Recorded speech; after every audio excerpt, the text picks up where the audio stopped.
Back to our top story. Saturday marks half a century of celebrating Irish pride in Rockford as the St. Patrick's Day parade returns to the downtown area.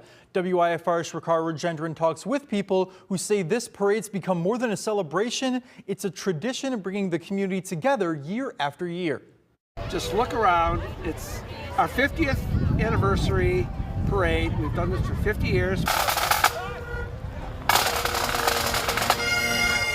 Dozens of marching bands, dancers, local organizations, and more make up Rockford's St. Patrick's Day Parade, a tradition held the Saturday before the holiday for the last 5 decades. We march in the rain and the snow and the whatever, and here we are. Hundreds of people packed both sides of the street as the floats made their way through the city's midtown and downtown areas. But that's not all. The celebration moved along the Rock River at the end of the route for Prairie Street Brewing Company's annual Patty Fest. The afternoon featured live music, food, and family-friendly activities. We're going to be led by the pipe band. They're going to play some amazing music, and then we're going to march right down to Prairie Street and enjoy the festivities after. So, yeah, the weather's not going to stop us today.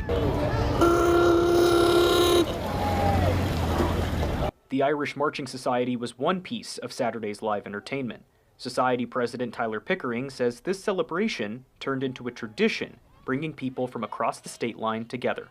Yeah, again, celebrating something for 50 years kind of starts to make you an institution.